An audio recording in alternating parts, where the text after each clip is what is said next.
Good morning. I have a feeling I'm the wild card for this morning's session.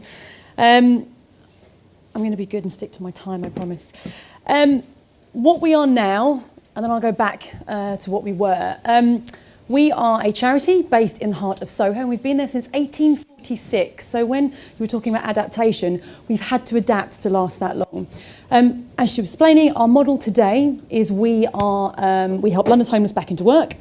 And the way we do that is through an employment academy. An employment academy which trains our clients into hospitality and accredited training. But the key to the success of that is the integration of that into the not-for-profit members club housed within the same building at number 1 Greek Street. If you haven't been, it's beautiful. You walk in the front door and you go, what? This has been in Soho since the 1600s. It's looked like it has till today, about the 1700s, and it's been untouched. It's a bubble. So you can imagine, I come in, I've been pretty much around the world, I've been very lucky in my work, and I walk through the door going, where do I sign? You tell me what you want me to do, I'll do it. So imagine that effect with someone that's been institutionalised and socially marginalised being allowed to come through the front door of this building, rather than being told, oh, go around the back, go down the stairs, go around the basement. That has a massive effect. What we started off being quite entrepreneurial, I should say, and it was the founder's answer to the workhouse. The workhouse was a terrible thing. Families would be split up. Fathers one way, mothers another, children a third, never to be brought again together. So they were made dependent on the state. The key to the House of St Barnabas was it would make them independent again, keep the family together, bed and board, on their way. That's what we plan to do now with employment, because we believe employment is the key to breaking the cycle to homelessness. How has creativity shaped the House of St Barnabas? Necessity is the mother of all invention. We basically hit a wall. We were told, we can't do that anymore. Oh, what do you mean we can't do that anymore? You don't have the right planning, you don't have the right licence, you don't have the right money. So we had to go back to the drawing board, and we worked out, okay, do we do what we've done before? Well, then we'll get the same result. And quite frankly, the result was ineffective. We were having a very small impact. For 20,000 square feet in the heart of Soho, we were doing very little work. We had to work out what we were and what we stood for. So going back to values, Jude and Mary have touched on this morning as well, and I think the jelly is just brilliant because you just realise, actually, you can find love anywhere. That's what I brought to it. I fell in love with the place, and I absolutely believed that this could be a success. So I've brought with it everything I've done on my journey to date, and I realised that what we were about was nurturing talent. Mine was being nurtured through it still is. The people I work with, the people I'm helping, but also the members we're going to be bringing in. Everything was about nurturing talent. But I'll go back to where I come from, because I've borrowed, i.e. stolen, from every industry I've worked in and brought it to this project.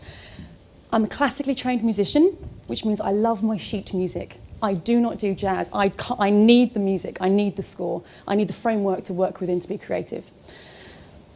I decided that film and TV looked glamorous, so I'll go and give that a go.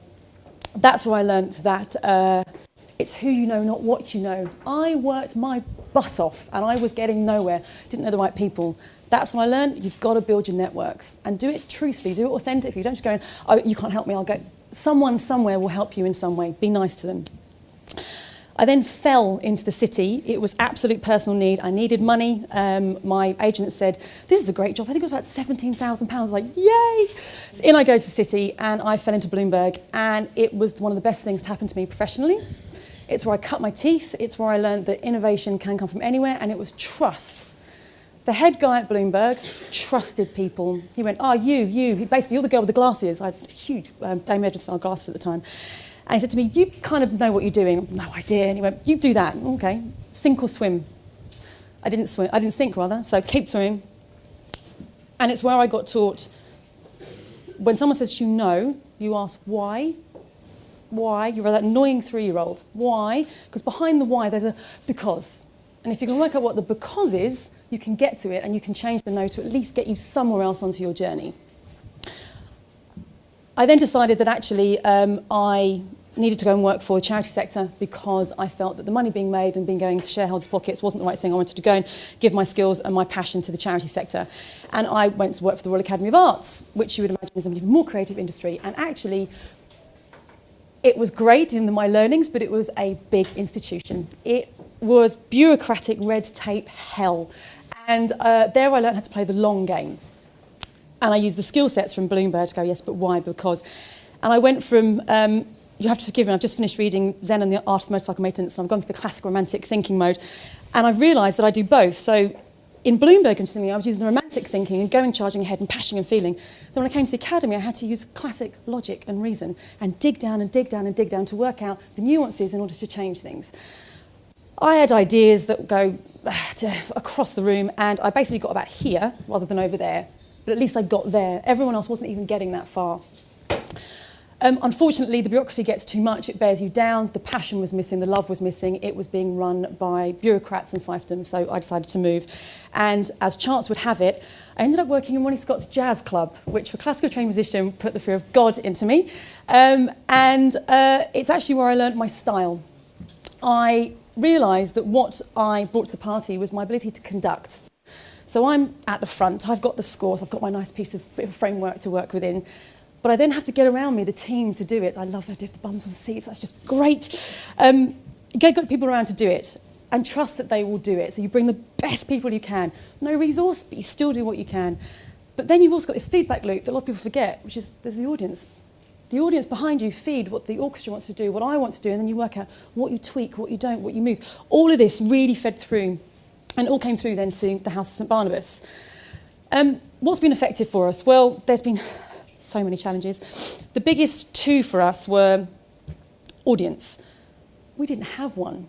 When we came across this hurdle, which is you haven't got the planning, you can't use the building for that, you need to change what you're doing, it's going to cost £2 million, and by the way, we don't need to do it anyway. You've got to work out where you're starting from. So it took us about 3 years to get to the point of, great, we can do this model. I've got no money, I've got no people.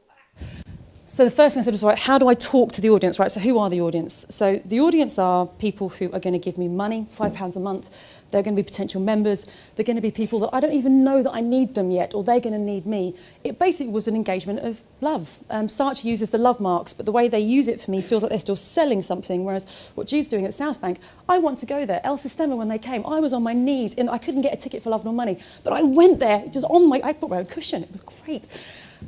That, to me, was a real moment of someone had done something for me. So how do I do that? How do I bring that into the House of St Barnabas? What we have, again, is a beautiful grade one, is a building, private garden, but also a private chapel. The private chapel only hosts 75 people. I couldn't fit you all in there. So I had to look at what I've got. Okay, I can do that. I then went out and worked with people. I asked people to come in and said, okay, so what are we about? We're about nurturing talent. Okay, so how do I do nurturing talent to engage an audience with this chapel? Oh, I know. And what we ended up doing was getting individuals to come to work with us who would bring with them talent to nurture. So we've now been working with the likes of, remember, I'm a homelessness charity. I work in the third sector, which is an issue of mine, calling it the third sector, but never mind. I've got Giles Peterson, Andrew Weatherall, Martin Creed, Tracy Emin, Jarvis Cocker's just been announced, very exciting. All of these people have asked me to come back to my chapel for no money. And they are asking me, say, I want to put an event on there. And they are bringing new talent that they want to showcase to the world. That's powerful stuff. I haven't paid for this. They're coming to me with this, and we're building relationships. We charge, I think it's a £10 ticket entry, 75 people. But it's then how I engage with the audience outside of that is because I get to trade on it. The press that generates for me, you might never come to that, but you might hear about Jarvis Cocker in Metro next week or the Evening Standard piece that's coming out. Great, I'm engaging with you. And in no point have I been worthy. I haven't went, please can I have some money? Please can you help me to help these poor homeless people? That's not what this is about. I want you to engage with me on the level that you feel comfortable with you. I'm just going to open the doors and let you work out what you're going to do with it. We work with a triple bottom line. People, profit, planet. I'm sure you've heard that on many other occasions. It's bloody hard work. Anyone that tells you it isn't is lying. You've got to cut it through the core and work out, why am I choosing that heating system? Why am I choosing working with this person? Why? And sometimes the results are odd, but you have to stand by those. So it's about integrity and authenticity, which I'll come back to. There's also the idea of shared values, which I think everyone's touched on this morning. And I think the idea of commercial value and shared value is going to be one in the same. If I've got anything to do with it, it's absolutely going to be one in the same. If I can do good whilst making money, whilst I also feel good with it, I'm going to do more good, I'm going to make more money. There's this lovely positive cycle that's being built. That's the kind of value that people want to invest in. So if I go back to what we were trying to do at the House of St Barnabas with building new audiences, people want somewhere to invest their values in.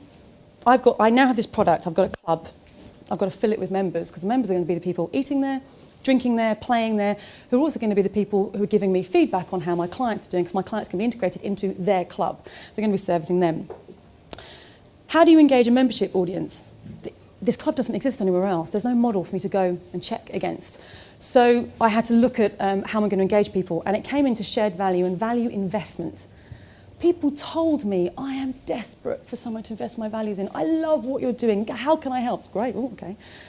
So I got all the early adopters, and there was about 15, 20 of them in a room who went, how do I engage with more of you? So yes, you can go to your networks, you can go to your tribes. And what we worked out was we had to put it out there. So on the back of the culture series that we were running with the Andrew Weatheralls and the Giles Petersons, we were putting out a membership drive. If you're interested, fill out the application form. And most people who initially entered on the application form went, this is a bit long, this is a bit weird, this is a bit odd. But I stuck to my guns, because what happened was anyone that got to at least 3/4 through the application form went, I get it. If I'm doing this, you're asking everyone else to do this, therefore I know I'm going to be sat beside someone that I'm going to have a bloody interesting conversation with at dinner. I might not like it, but it'll be interesting. That was the key for us. The other thing about the drive of the audience for us, the membership, was they're going to end up doing the work for me. I now have a core base of 600 members. To say they are eager is an understatement. The door opened on Tuesday, the 1st of October, 4 years later, and we thought, oh great, 10 o'clock. No one came. Oh God, we've done something wrong. 10:30, no one's still there. 11:30, trickle. 11:45, oh, there's more. 12:30, almost a full restaurant. Oh, by I think it was 11 o'clock that night, the place was buzzing. And it's been buzzing ever since. We couldn't have asked for anything better. But the key for me for realising we'd got it right and we'd got the tribes involved that we needed to get involved with, because they're now doing the work for me and going out and telling people about what we're doing, they're engaging with the audiences, was an Evening Standard article that I did. All I was fixated on was, it was the most horrendous photo I've ever seen of myself. I was just like, that is, when I get really happy, a vein of happiness pops on my head. And I was like, there's the vein, it was awful. And so I wasn't paying the slightest bit of attention to what was going on Twitter and on and my team. Eventually I got a phone call from the team going, someone's put a really nasty comment underneath it. And it was a really trite comment about, yet another members club in the heart of Soho where posh people and VIPs can fall out of drunk. What do you need all of them for? So by the time we thought, okay, right, how do we respond to this? Oh God, negative press, what do we do? We noticed a comment pop up underneath it, and it was from a really random username. I had no idea who that was. And someone had put the most eloquent, perfectly stated comment up there. And because we've met every single one of these 600 people, which is no mean feat, I tell you, these members, we knew exactly who it was. One of our members had gone on there and commented for us on behalf of us. That is fantastic. Again, that's something you can't buy, because they've invested their values in it. They want to protect it because they believe in it. The last thing I was asked to touch on was 2 questions, which was, how does creativity drive commerce? And why is creativity such a powerful force in driving commercial value? Again, I'll start with commercial value, shared value, same thing. We've got to get at the same thing. I think I'm talking to the converted in this room, but I think the more people that use it, the more people scream about it, this is the way forward. If I can do good, feel good, make money, how can that fail? The other thing is about trust and authenticity. You can't rush that. You can't slap a stick on it and go, great, yeah, trust that. It's people need to come to you. So the first thing we realised was, you can't just say, trust me. Honestly, I'm a charity, I'm great. You've seen what happened with the Cup Trust and, God, almost £500,000 gone on the drains. There's a report every other day basically about some charity doing something wrong, and people thinking it's actually rocking their belief in what these things stand for. So we started saying we have to be authentic. So we'll be authentic in everything we do. So when going back to the culture series, I had to take a massive leap of faith. Being a control freak, that's really, really hard. They laughed at me recently when we just about to open and the flag wasn't behaving itself, and I was telling them what to do and how to do, and one of my members of staff screamed at the end, it's the wind, you can't control the wind. But it really was quite infuriating. It's when you're working with someone like Jarvis Cocker, for him to come in and say, great, I'll do it, I'll do something intimate, I basically have to go, right, this is your piece of script, 60 people only. It has to be over by 11 o'clock at night. There's a ridiculous decibel reading. My laugh makes decibel reading go over. It has to be completely unplugged.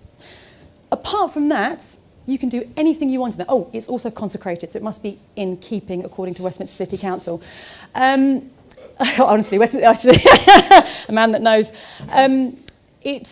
So apart from that, you then hand the keys over and say to someone like Jarvis Cocker, okay, have fun.